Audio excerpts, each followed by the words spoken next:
how does fasting affect your weight loss? I'm Zainab, I'm the pharmacist from PillSorted Pharmacy. If you're on your weight loss journey using Mounjaro and Wegovy, this video is for you. Fasting has got a very broad meaning. It might be for medical reasons, it might be for intermittent fasting, and it might be for religious reasons. So Ramadan is coming, and I'm getting a lot of questions about how do we maintain our weight loss during fasting for this month, and I thought I'll describe what does fasting entail, how does the GLP medications affect, what's the best flow for breaking your fast. Ramadan is the lunar calendar month for Muslims where all adult and able Muslims fast from sunset to sunrise. That means they don't eat and they don't drink. There are a couple of important aspects about fasting itself. So one is about hydration. 4/5 of our body is made out of water. So that's how important it is to keep hydrated throughout this whole month. And that's a key important thing that can bring side effects and consequences if we're not careful. The other one is our blood sugar may dip. So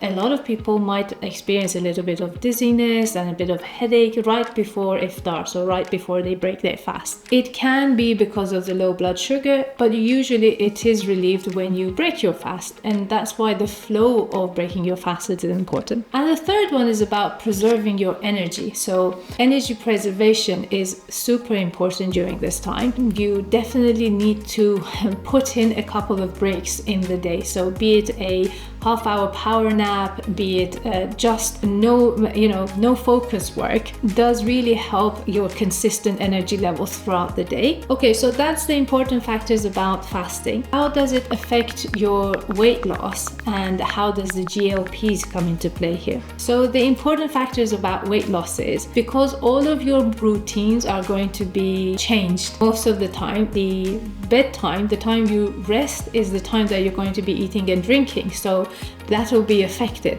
and your eating routines are changing. So when there's so much fluctuation in your daily routines, it's quite normal to see a plateau or a slowdown on your weight loss. That's perfectly fine. What we don't want to happen is you start losing weight too fast, because that's usually an indicator of dehydration and losing muscle mass, which we don't want to happen. So taking a bit slowly for this 4 weeks is perfectly fine. For the GLP injections itself, it's not the time to up your dose. If you can, stay on the dose. You can take a break if you want, but it's perfectly fine to be consistent and use that weekly injection. But I would suggest move your injection time to the evening, just because you can have a better focus on the hydration and avoiding side effects. The other important thing that GLP medications do is they slow down your digestion.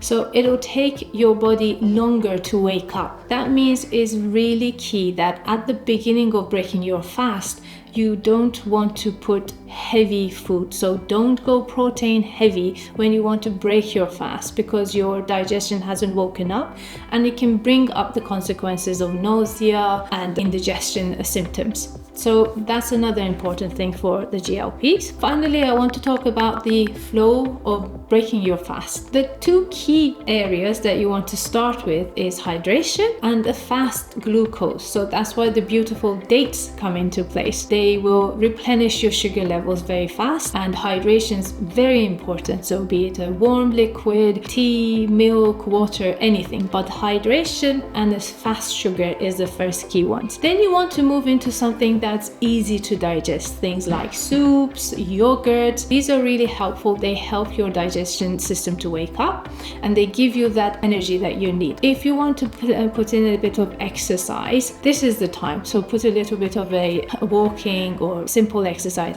Again, nothing too strenuous. Now, depending how much time you have between iftar and suhoor and how sleepy you are, usually you can either have the heavier meal during suhoor, or you can have an in-between meal. That in-between meal or the suhoor has to be the one that has got the low releasing carbs, so that it'll help you sustain more longer. So things like porridge and protein, so that it gives you that nourishment that you need throughout the day. And try to avoid too salty or too sweet so it doesn't bring up thirst. And one last thing is, it's important to have supplements, things like magnesium, vitamin B. They help you regulate your energy levels and your sleep. So as a recap, fasting can affect your weight loss journey. We want to go for consistent weight. We want to be able to preserve our energy. We want to make sure that we avoid side effects. So keep hydrated. If there's symptoms of UTI,